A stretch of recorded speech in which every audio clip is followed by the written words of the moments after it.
Welcome to Tenor Tech, where I solve the problems you didn't even know you had. You're starting with the essential items in place: updated app, a stable track, and headphones.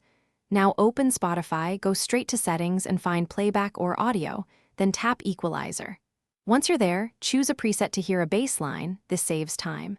Make sure volume is set at a comfortable level before you touch sliders, otherwise boosts may clip. This immediate step gets you into real-time control, so you can hear changes as you make them and avoid guesswork. Once done with the preset, switch to manual mode so you can control each band. You'll usually see 5 sliders spanning low, mid, and high frequencies. Move lows for bass punch, mids for vocals, and highs for clarity. Make small, purposeful changes. +2 to +4 decibels is often enough, because larger boosts cause distortion. While adjusting, play a familiar track and jump between sections. This tells you how changes affect bass, vocal presence, and cymbal shimmer in real music, not just on paper. To finish, save the custom preset when available, then test using 2 or 3 reference tracks at varying volumes so the EQ works across styles.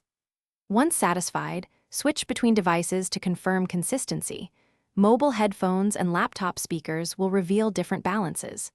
If something goes wrong, for example, you can't find the equalizer, update the app first, restart your device, and check system-level audio enhancements. That single troubleshooting step fixes the majority of visibility or functionality issues.